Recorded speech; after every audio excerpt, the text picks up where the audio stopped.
মিষ্টির দোকানের মতো খাস্তা গজা বাড়িতেই বানিয়ে নিন খুব সহজে। প্রিয় দর্শক, আসসালামু আলাইকুম। Welcome back to my channel delicious cooking by Tahira. আজকের পর্বে আপনাদেরকে মিষ্টির দোকানের মতো খাস্তা গজা তৈরি করে দেখাবো। আশা করছি আজকের রেসিপিটি আপনাদের কাছে অনেক ভালো লাগবে। তো চলুন দর্শক, গজা তৈরি করতে কী কী উপকরণ লাগছে শুরু থেকে শেষ পর্যন্ত দেখে নিচ্ছি। প্রথমে একটা মিক্সিং বোল নিয়েছি। এরপর এই বোলের মধ্যে ব্যবহার করব মেজারমেন্ট কাপের 1.5 কাপ পরিমাণ ময়দা। চাইলে ময়দার পরিবর্তে আটাও ব্যবহার করতে পারেন। এরপর ব্যবহার করব 1 টেবিল চামচ পরিমাণ চিনি, স্বাদ মতো লবণ। এরপর ব্যবহার করব 2 টেবিল চামচ পরিমাণ ঘি। চাইলে আপনারা ঘিয়ের পরিবর্তে সয়াবিন তেলও ব্যবহার করতে পারেন, তবে ঘি দিলে খুব সুন্দর একটা ফ্লেভার আসে। এরপর এই সমস্ত উপকরণগুলোকে হাতের সাহায্যে খুব ভালো করে মিশিয়ে নিব। একটু সময় নিয়ে ঘি ময়দার সাথে খুব ভালো করে মিশিয়ে নিতে হবে।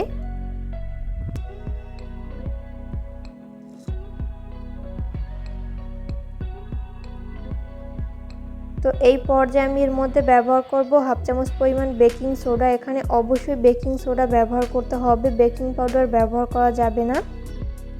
এরপর আবারও খুব ভালো করে মিশিয়ে নিচ্ছি। তো মেশাতে মেশাতে একটা পর্যায়ে দেখা যাবে যে এই মিশ্রণটি মুঠো করলে দলা পেকে আসছে আর চাপ দিলে ভেঙে যাচ্ছে। ওই পর্যায়ে বুঝতে হবে এখানে ঘিয়ের পরিমাণ ঠিক আছে। এরপর আমি এর মধ্যে অল্প অল্প করে নর্মাল তাপমাত্রার পানি অ্যাড করে পারফেক্ট একটা ডো তৈরি করে নিব। এখানে পানি একবারে না দিয়ে এইভাবে অল্প অল্প করে দিব আর হাত দিয়ে খুব ভালো করে মিশিয়ে নিব।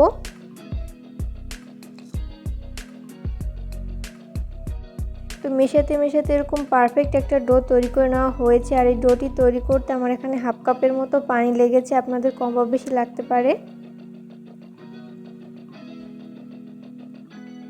এরপর ঢাকনা লাগিয়ে 30 মিনিটের জন্য রেস্টে রেখে দিব। এরই মাঝেই মিশ্রণটি পুরোপুরি সেট হয়ে যাবে। 30 মিনিট পরে আমি ঢাকনা উঠিয়ে নিচ্ছি। দেখতেই পাচ্ছেন মিশ্রণটা অনেকটাই সফট হয়েছে। এরপর বেলে নিব। বেলার সুবিধার্থে আমি বোর্ডে সামান্য পরিমাণ তেল মেখে নিচ্ছি। এখানে অবশ্যই তেল মেখে নিতে হবে, ময়দা ব্যবহার করা যাবে না। এরপর ওই ডোটাকে নিয়ে হাত দিয়ে এভাবে একটু প্রেস করে নিচ্ছি। এরপর বেলনির সাহায্যে আমি মোটা পুরুত্বের একটা রুটি বেলে নিব।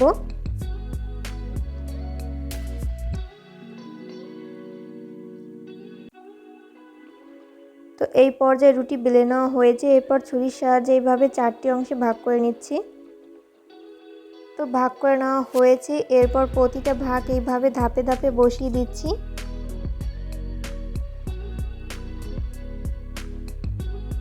তো সেমভাবে আমি আবারও রুটির মতো বেলে নিব।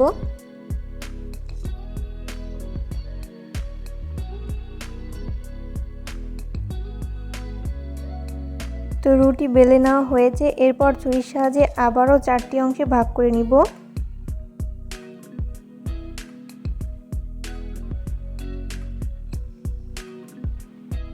তো এভাবে আমি 6 বারের মতো রুটি বেলে নিব।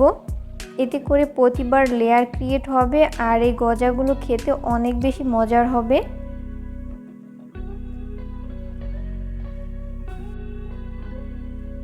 তো এই পর্যায়ে আমার 6 বার রুটি বেলে নেওয়া হয়েছে। এরপর আমি নাস্তার শেপটি কেটে নিব। প্রথমে ছুরির সাহায্যে এইভাবে লম্বালম্বি করে কেটে নিচ্ছি। আর এই রুটিটি অবশ্যই মোটা করে বেলে নিতে হবে।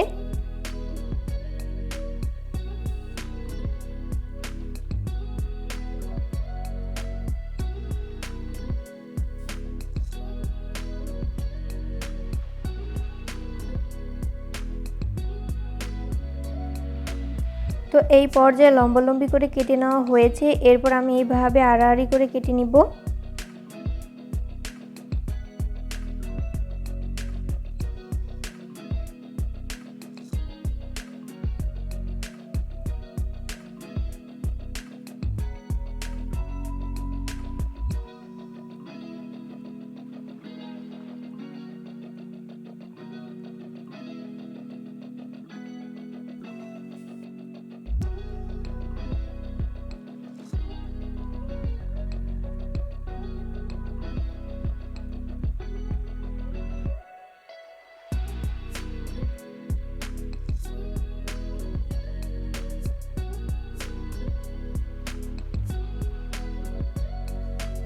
তো এই পর্যায়ে সবগুলো গজা কেটে নেওয়া হয়েছে। এরপর এগুলোকে ফ্রাই করে নিব।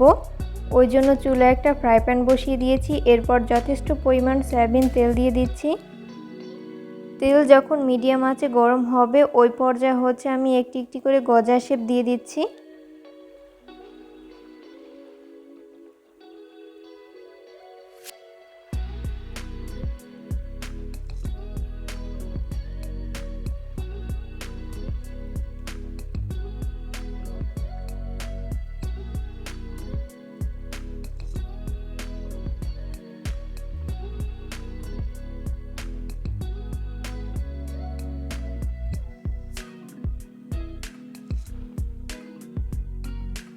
তো প্রথম ব্যাচে যতগুলো গজা শেপ ধরে আমি ততগুলো দিয়ে দিয়েছি, বাকিগুলোকে পরের ব্যাচে ভেজে নিব।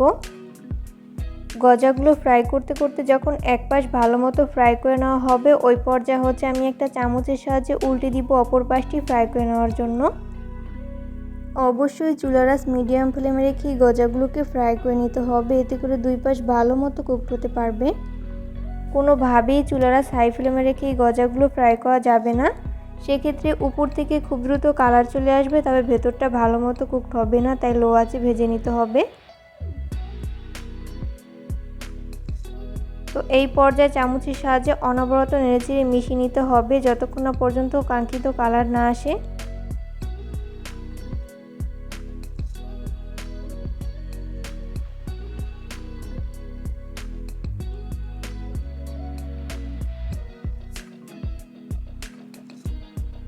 উল্টে পাল্টে গজার শেপগুলো যখন দুই পাশ গোল্ডেন ব্রাউন কালার করে ভেজে নেওয়া হবে ওই পর্যায়ে আমি এই গজাগুলোকে তেল ঝরিয়ে তেল থেকে উঠিয়ে নিব।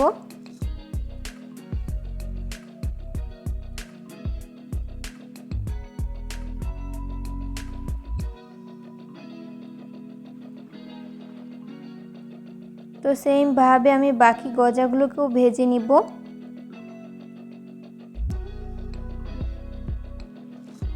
তো গজাগুলোকে ভেজে নেওয়া হয়েছে। এরপর চুলায় একটা পাত্র বসিয়ে দিয়েছি। এরপর এর মধ্যে ব্যবহার করব মেজারমেন্ট কাপের 1 কাপ পরিমাণ চিনি। 1 কাপ চিনির জন্য আমি এখানে 1 কাপ পরিমাণ পানি ব্যবহার করছি। খুব সুন্দর একটা ফ্লেভারের জন্য ব্যবহার করব 2টা এলাচ।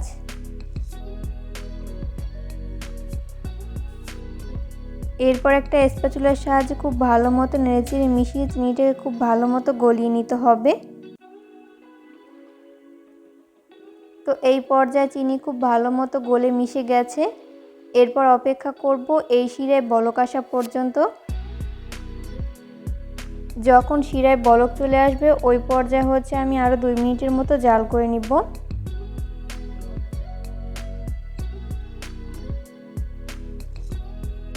2 মিনিট পর যখন শিরাটা পারফেক্টভাবে তৈরি করে নেওয়া হবে ওই পর্যায়ে আমি এর মধ্যে আগে থেকে ভেজে রাখা গজাগুলোকে দিয়ে দিচ্ছি।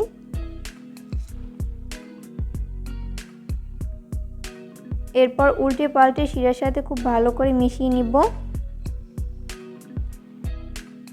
চুলার আঁচ মিডিয়াম ফ্লেমে রেখে 2 মিনিটের মতো খুব ভালো মতো এইভাবে নেড়েচেড়ে মিশিয়ে নিতে হবে।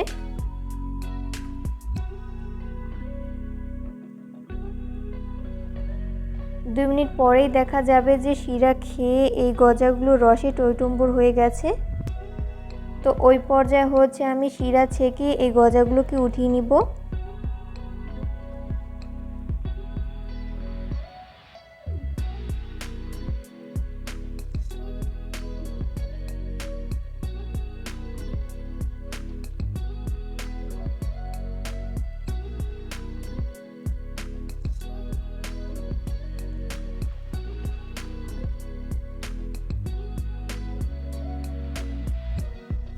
এরপর ওই গজাগুলোকে আমি একটা প্লেটে তুলে নিয়েছি। চেষ্টা করেছি রেসিপিটি সহজভাবে শেয়ার করতে, আশা করছি বরাবরের মতো আমার আজকের রেসিপিটিও আপনাদের কাছে সহজ এবং ভালো লেগেছে। রেসিপি ফলো করে অবশ্যই বাসায় ট্রাই করবেন, দেখবেন পরিবারের ছোট থেকে বড় সবাই অনেক বেশি পছন্দ করবে আর অনেক মজা করে খাবে।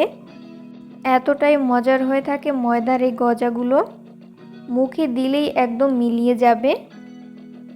আমি একটা গজা আপনাদেরকে ভেঙে শেয়ার করছি যে এটা কতটা পারফেক্ট হয়েছে। বাসায় ট্রাই না করলে বুঝতেই পারবেন না। অবশ্যই রেসিপিটিকে ফলো করে ট্রাই করবেন। আপনারা দেখি নিশ্চয়ই বুঝতে পেরেছেন যেটা কতটা পারফেক্ট হয়েছে। ভিডিও ভালো লাগলে লাইক, কমেন্ট এবং শেয়ার করতে একদমই ভুলবেন না। পরবর্তী ভিডিও দেখার আমন্ত্রণ জানিয়ে আজকের মতো এখানেই বিদায় নিচ্ছি। সবাই অনেক বেশি ভালো থাকবেন। আল্লাহ হাফেজ।